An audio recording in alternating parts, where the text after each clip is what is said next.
Merry Christmas, everybody. This is Rusty and Heather Bryant back with another episode of the Redeemed Marriage Podcast. We absolutely love the Christmas season, and we're just a few short weeks away from Christmas Day. So this week, we're going to be doing something a little bit different on our podcast.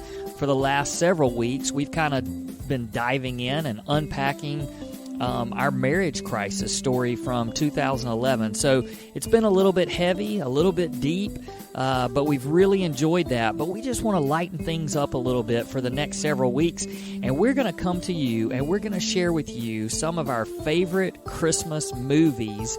And because this is a marriage podcast and we still want to make sure that we are giving some really good, sound, biblical marriage advice, we're going to share with you some marriage advice that you can learn from our favorite Christmas movies. So this should be a lot of fun, and we hope that you'll stay tuned.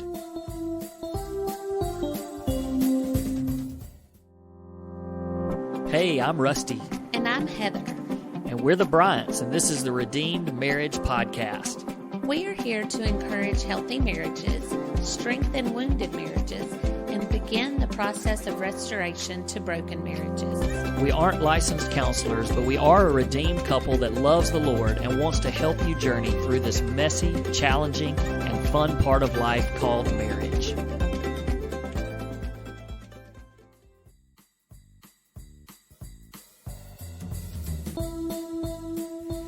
Hey everybody, welcome back to another episode of the Redeemed Marriage Podcast. We are getting in the Christmas spirit around here. We love Christmas. We love this time of the year. Yes, it's my favorite. Yeah, and so because of that, we wanted to do something a little bit different on our podcast. If you've been following us for the last several weeks, which a lot of you have, we've been in a little bit of a heavy season, I guess, because we've been talking about our marriage crisis from 2011. We spent 8 weeks actually just kind of unpacking that. Sure. And so here we are in December, and actually December is a month where a lot of people take the month off from podcasting, and we just didn't feel like we wanted to do that because we've been having a lot of fun. Yep. And we wanted to just continue on. We've got a lot of good listeners out there, and we just wanted to do something a little bit lighter. So our plan for the month of December is we're going to pick some of our favorite Christmas movies, and we're going to give some marriage lessons. Yes. Marriage advice, marriage lessons that you can learn from our favorite Christmas movies. This is a marriage podcast, so we want to make sure that we continue to give good advice and good lessons that we have learned throughout our journey. So that's what we're going to be doing for the next few weeks. It's going to be so fun. I'm so excited. So first one's Die Hard, right, Heather? No. Although it is a Christmas movie. See, I have trained her well. But it is not our first movie. It's not going to be our first movie. Is there any doubt what our first movie is going to be? Definitely. I mean, if they know us, there would be no doubt. But probably those who don't even know us. Yeah. There's not going to be any doubt. Yeah, our favorite Christmas movie is definitely Christmas Vacation. And if you have not seen Christmas Vacation, you need to go watch that. Right now? Yeah, go watch it. No, after this episode. You got to listen to the episode. But we also, a little bit of a disclaimer and making sure that we don't get in trouble. If you haven't seen it, you've got younger children, it is a clean movie for the most part, but there's a little bit of language every now and then, a little bit. I wouldn't use the word clean. Okay. Yes, it is clean. Well, we'll put it this way. We've tried to be very careful we've got 2 boys as they were growing up. And we watched it this year, and we didn't fast forward through any of it. It was great, and they're 19 and 15. That's kind of funny. Yeah. So anyway, I guess we're old souls in that regard. But right. It's a very, very, very funny movie. National Lampoon's Christmas Vacation. So we're gonna pull one thing from that movie, and we're just gonna kind of apply it to marriages. You can tell what we're Well, I love the fact that you say one thing. It is one thing, but it is throughout the entire whole movie that this shows itself. And it can show itself in just about anything, but we're going to specifically talk about this in marriage, and that is unmet expectation.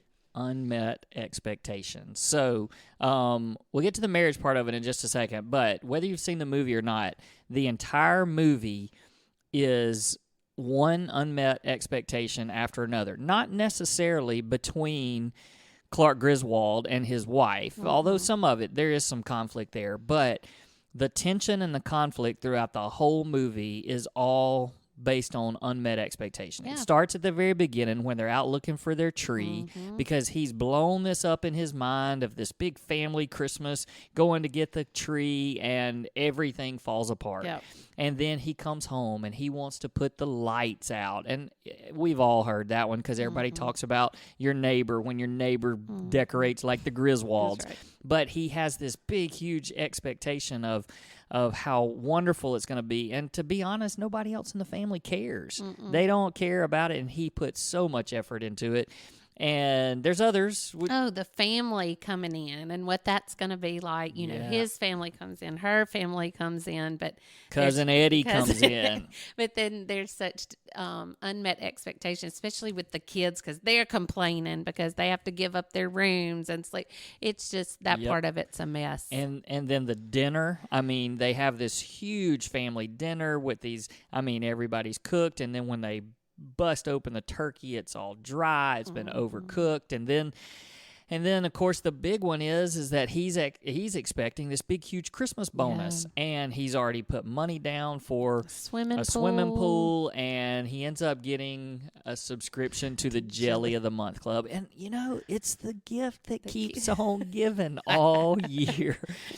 But okay, well, we just spoiled the whole movie for some people, but we just wanted to talk for a minute because we, somewhere along our journey, whether it was counseling or an intensive or something, maybe a book we've read, but we've heard several times that conflict in marriage is almost always caused by unmet expectations. And really, when you think about conflict and tension, almost all conflict is because of unmet expectations, or you can at least trace it to that. Sure. And I think we haven't used this word yet in the podcast, but knowing that that is unmet expectation is a definition of disappointment. Yeah. Like that's what disappointment is. When we're disappointed in somebody or disappointed in an event or disappointed in anything at all, it's an unmet expectation of what we thought it was going to be like. And I think that in marriage in general, everybody goes into marriage with an idea of what marriage is going to look like. I mean, you know, we've dreamed about it since we were young, especially girls. You know, we watched all these movies and had a prince and all of the things that we think a marriage relationship is going to be. And then because it's a sinner and a sinner coming into marriage together, there's going to be unmet expectations. So it leads to disappointment. Yeah, and and one of the things that we, one of our small group curriculum that we've written, we talk about unmet expectations, the kind of the fairy tale. Yeah. The fairy tale marriage, because you kind of have brought up the big picture. So Sure. In just talking about the big picture, when the wife or the female starts dreaming about marriage, what is that? What's the expectation? Like, what is it that you're dreaming about? For you specifically, what was it that you were dreaming about? Well, I mean, somebody always, and this may not be for everybody, right? But for me, it was somebody taking care of me, the protection that comes with that, the making me feel valued all the time and important and loved. That was just a big part for me, and that's, I mean, I, me. Yeah. The whole thing is that. But that was, just doing life together and enjoying being together all the time and all of those things. Yeah, and for the guy, the dream and the fairy tale and the expectation is sex every day and twice on Sundays. Oh, so you had to say it. I mean, really. We're just being real, and this is supposed to be a lighter episode, right? So there we go. But in all seriousness, we talk about that. Yeah. We talk about that in our curriculum because it is, a female has one expectation, the male has a different expectation in most cases, and then you get into marriage, and look, I'm telling you, they're not going to be met the way that you think, and we all know that are married. There's all kinds of unmet expectations, and when you think about the big picture of it all, I think that the biggest conflict and the biggest unmet expectation is we're expecting, just like what you said, the I, me. We're expecting our spouse to, the old movie, the Jerry Maguire, complete me. Right. I mean, that's what we're expecting. And the what's real is that we don't need to expect our spouse to, that's unrealistic. Your spouse is not supposed to complete you. There's a God-sized hole that only God can fill, but we try so hard to get our spouse. And so, big picture, still talking big picture, what do you do? Like, what do we tell people? What's the advice and the lesson about these expectations going into marriage? You're sitting there with this blank stare on your face. I'm asking you a question. Talk. I thought you were going to answer it. I'm asking you. Asking me what you do with those expectations. Yeah. Well, first of all, you know that your spouse was not made to complete you. And so you have to find your importance, your who you are, your value from your relationship with the Lord, and not expect them to do that.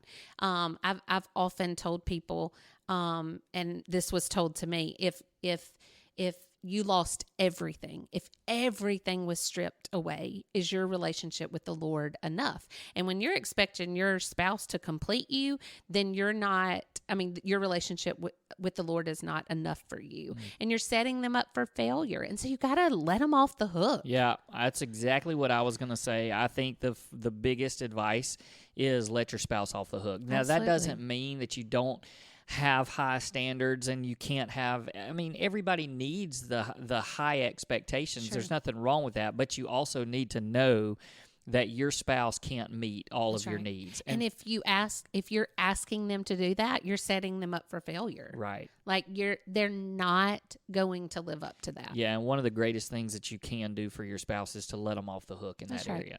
We also tell the thing about a cup. About how if you wake up in the morning and you are going to the Lord to fill you up and to make you feel loved and valued and all that. And it's kind of like you're walking around with a cup. If you let the Lord fill that, then anything your spouse does during the day, when he does make you feel valued, or if he does surprise you and load the dishwasher or whatever, that's just overflow. That's just extra. But if you wake up and expect your spouse or your children to fill your cup for you, then you're just begging all day long, and they're going to fall short. But now, just like on a practical level, unmet expectations every day. Like every day there's something. And if you can think of the last conflict, the last argument, the last fight that you had with your spouse, you can probably trace it back to an unmet expectation by one of you. You just think about an expectation of at the house. It's the weekend. We just got through with the weekend. SEC championship, all these football games. Guys like to watch, for the most part, guys like to sit around and watch that. There could be some unmet expectations going on because the female could be expecting for some help around the house. I don't know. I'm just, doing the dishes, doing the clothes, folding clothes, whatever it might be. Okay? Those are some, you're looking at me like I'm a little crazy. No, you're good. Keep going. So those would be some unmet expectations.